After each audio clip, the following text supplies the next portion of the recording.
Welcome, everybody, to Ask a CEO. I'm Greg Demetrio, the CEO of Lorraine Gregory Communications, and this is Ask a CEO. It's an interview series that takes us inside the C-suite of major corporations to find out what the reality is in running these companies. Today, we have a very special guest. Many of you are going to know who it is. He's a 35-year business veteran here on Long Island. He's run many well-known projects. He's involved with so many boards of directors, I can't list them all. He's a philanthropist, he's an entrepreneur, he's a banker, he's a real estate investor. He's the president and CEO of Alure Home Improvements. You're going to remember that from the days of the Extreme Home Makeover. Sal and his crew piloted 8 different homes that they built for that show, which is amazing. I think that's where I actually met Sal, on the TV, quite frankly, and had the pleasure of meeting him in real life soon thereafter. So Sal he's a VIP. What can I say? He's a VIP. He's an icon here on Long Island. He's the voice of the business community throughout New York State. He's the voice of construction. He's spirited many campaigns to change the way the government looks at construction and how they interact. And I'm very proud to have Sal here, and I'm very proud to call him my friend. Welcome, Sal. Thanks for showing up. Appreciate it. Thank you, Greg. That was by far one of the most impressive introductions I ever got. I hope you recorded this because I want to send it to my mother. I'd love to. We'll make a special copy just for her. Yeah. So the Ask a CEO has always been about the journey to the C-suite. But because of the COVID situation, we've kind of changed it up a little bit, because I'm really talking to CEOs from different industries about what their experience has been. I mean, I know you've been on several interviews before and you've said it again, but my audience may not have heard it from you. So I know that you're in the construction business. How did you keep the operation going, or were you able to keep it going at all? Well, you know what? I'm in the construction business, but our business is the people business, just like your business. Every business is the people business. The governor gave us an executive order saying, we had to shut down. But in the executive order, there were certain allowances to do certain things, okay? First and foremost, I had to focus on the people part of the business. What does that mean? It means safety, security. It means I had to put the people first. My employees and their families and our clients and all our trade contractors, and I had to worry about, what was important, their safety and their well-being. What did we have to do to ensure that our moves were putting their safety and well-being first? Business is important. We got to make sure the business is going to be here, but we couldn't do anything that was going to jeopardize that. And then we looked at the executive order and, okay, what were we allowed to do? Well, the executive order didn't leave a lot of loopholes in there, so we had to basically partially shut down. There were some things we could do, some emergency work, repair work, some things that were allowed to be done with one-man or one-person crews.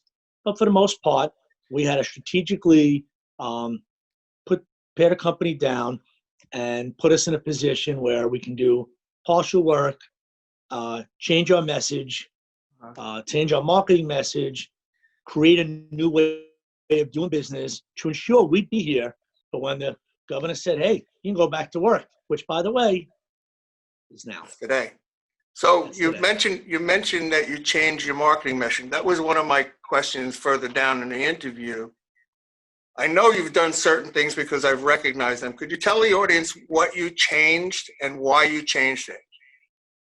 Well, number one, it wasn't business as usual. So if you're going out there saying the same thing, you're telling people that you're not cognizant of what's going on. You had to let them know, hey, we know what's going on out there, and we've made some changes. Number one, again, to what I said earlier, safety and the well-being of our employees, their families, our clients, that's first. We know what's happening out there, and we've made some changes. We've created virtual selling. We've created an online showroom. We've created contactless measuring and estimating. We've created ways you can do business with us in order, I apologize, we've created ways you can do business with us during this period of time that you could feel safe and you could feel comfortable. And you don't have to have that concern that, hey, am I going to get sick? So you don't have to put your things off. You can start doing some of your research now. And everything with no pressure. It's not about selling now. It's about giving you an opportunity to do something now for when it's time to do the business. Exactly. It's exactly the message that I've told my clients. It's not about selling now. It's about being part of the greater community. It's about talking about the well-being of the greater community and how you play a part in that. Many businesses don't realize that they need to be a voice for the community, and the stronger voice that they have, the better business they're going to have. And I know you've done that your whole business life. That's who you are, is being out there in the community. So I commend you for that. And it just naturally morphs into the business side. So I was not surprised when you said that, quite frankly. I knew what you were doing and how you were doing it. And it's a good thing that CEOs need to understand. The show is Ask a CEO, and the reason we ask CEOs is to find out what their mindset is, right? So you telling me, I might not have been exposed to that before, but now I know, hey, that's a good way to go, right? So that's what part of these shows are about, and I appreciate that comment from you. So you talked about your day-to-day operations. You had to make some changes, right? So in looking at it now that we're starting to get ready to come out of this, do you see any of those changes that may become permanent? Most definitely. I look at some of these changes and I sit back and I say, why didn't we do this sooner? So when you think about this, challenges are what forces you to innovate. Okay, so these challenges have created pressure on us to innovate. So part of a CEO's job is to anticipate, and we've navigated through this crisis. And as we're navigating, I've tried to anticipate. I've tried to be ahead of things. And many times my staff and my COO, Doug, and my Vice President, Lisa, have said, you know what? You were ahead of this, and this is great. We did this before. And maybe I was a little behind it. But I look at some of these innovations and some of the things we've put in place, and I say, this is part of the new norm, but this is part of who we will be, and it's part of what will allow us to grow and navigate a bigger future. It will allow us to, take this region, take a bigger market share, because I do believe the market will shrink, but it will allow us to take a bigger market share. The one thing we're fortunate about, Greg, in our industry is some business that is lost will be dead business, but some business that is lost will be deferred business. I do believe a lot of business in the construction industry is deferred business. Some will be dead. People have just lost jobs, economically can't do it. But a lot of it was deferred business. They put it off until it was safer, until, this is passed on. And now that's deferred. We'll be able to now pick up where we lost, move forward, and create new business. And all this stuff that we put in place will make us more efficient and actually much more effective than we were previously. That's a tune that I've been hearing from most of the CEOs is that, hey, I wonder why we didn't do this before. I even heard that from one of the executive directors at the hospital. And he said, you know what, we found out stuff that we could jettison because it was just clogging up the works. So it's great. Remember 2008, 2009, this is kind of round 2.0, a little stronger than 08 and 09, but we've learned in 809, we made innovations in 809, right? And now we go into it's like going to the big leagues now, because it's going to be different. Like you said, the market's going to be smaller, there's no question. So if it's smaller, you need to get a bigger slice. And I think 2008 and 2009 actually prepared us for this as well. I agree. Because we went through such great times before that. We got hit, and we got hit hard, and our region got hit unlike it has in the past in a recession. We learned, and I think we were better positioned this time than we were for 2008. It was a shell shock from the first time around. We kind of, oh my God, I saw this coming. I did this before. we had the whole kit ready. I didn't really want to do it again, but okay, right? So listen, so I know that you're very, very cognizant of the culture you have in Alure. How have you been able to maintain that in this horrible lockdown situation? Have you been able to keep that group together? It's been a tale of two cities. I guess with the furloughs and it's been hard. Letting people go during a time of economic uncertainty is hard. It's difficult because when you have a close knit culture of people that you care about, people that you've been with a long time, we have tremendous tenure here. It's horrible. It's terrible. You lose sleep, and that part of the culture is very difficult. The part of the team that we were able to hold on to and keep, the way we've stayed in touch is through a lot of communication. Communication is very important. I think CEOs that hide in the Ivy Tower are really making a big mistake, because communication is the best way to maintain culture. It's the best way to improve morale, show people appreciation, and just move a team forward. So we've done a lot of communication, emails, texts, letting people know that you're there, that you're leading the team. This is the most unprecedented times we've lived through. And I've managed through 9/11. I've managed through Superstorm Sandy, 2008. So I've managed through very difficult times, and I've managed through these times through containing what's going on, trying to put a plan together. Every time it was a plan, wrote the plan down, managed the plan, so on and so forth. This time, you can't really come up with a plan because the government, the doctors, nobody knows what's going on.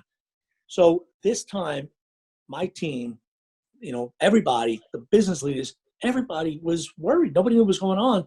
So out of all the times I've ever managed, Greg, this is the time I felt the most uncertainty and insecurity from my team.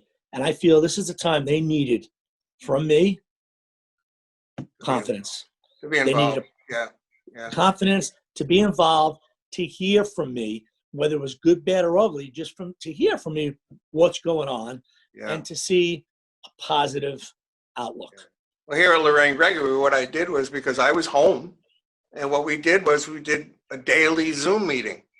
All hands on deck, kicked it around. What's going on in your department? What's going on in your department? This is what I see. Let's get on this. Let's do that. That really carried us through. I know it did. Sometimes it felt foolish to do because you weren't in the room with the people, but it was necessary. And I absolutely agree with that. Communication is key. Matter of fact, I think I have an article coming up in LIBN this week called "Communication is Key," and it's about talking. It's about being out there and not hiding in the ivory tower. So here's one for you. We're just on the cusp of reopening, and people are getting pretty vocal about what they want to do, what they're not going to put up with anymore. You were fortunate. Your industry is fortunate. You were named in phase 1, right?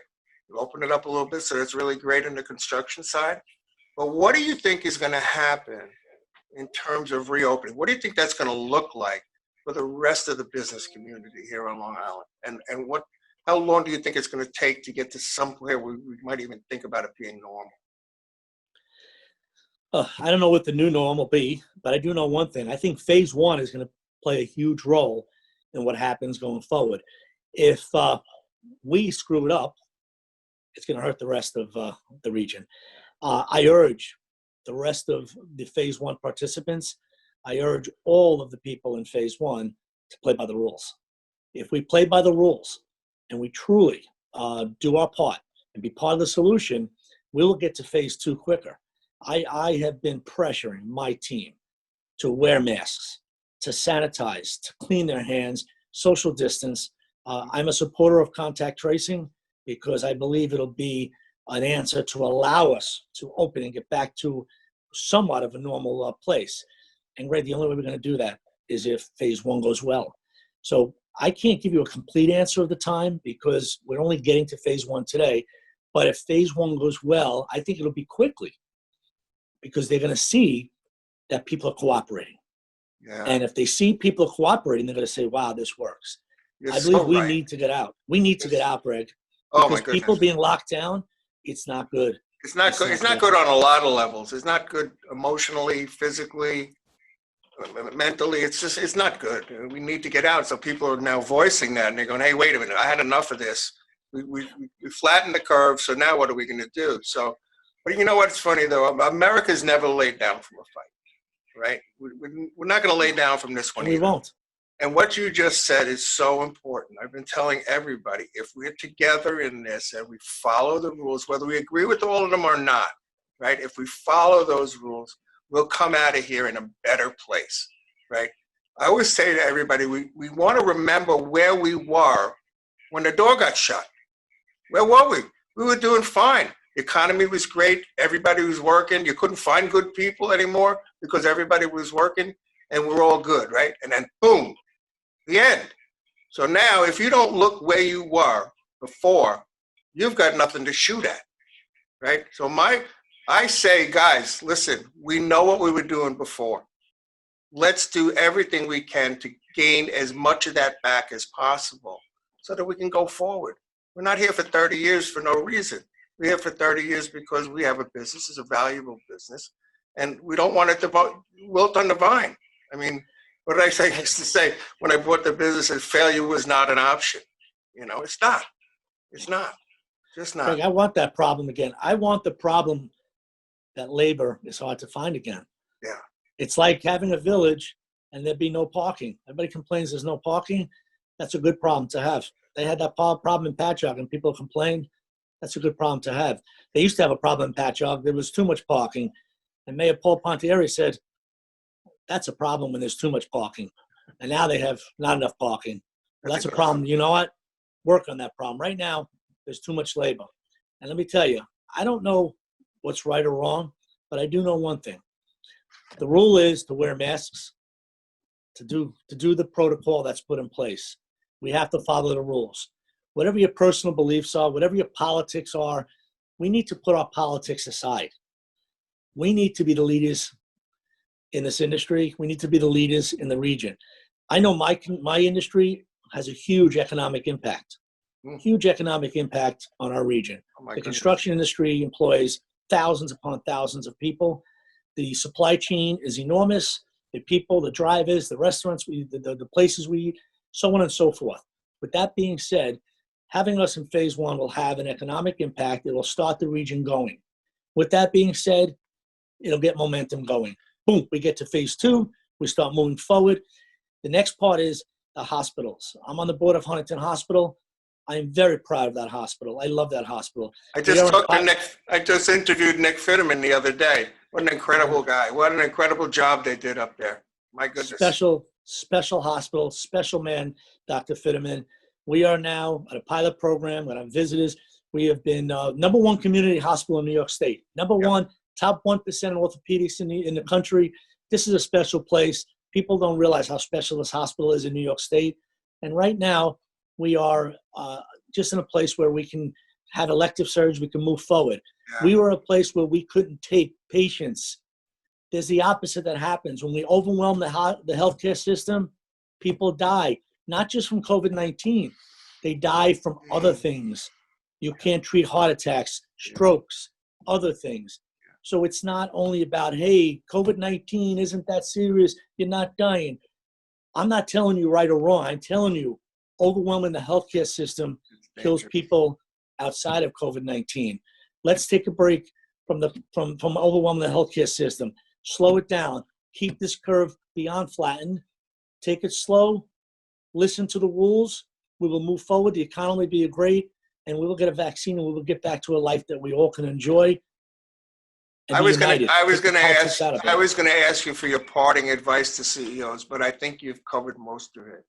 I'm sorry. Sal, I really, really appreciate you taking the time today. I know you're very busy. I know you're trying to get a handle on this phase one conversion today. So I thank you very, very much.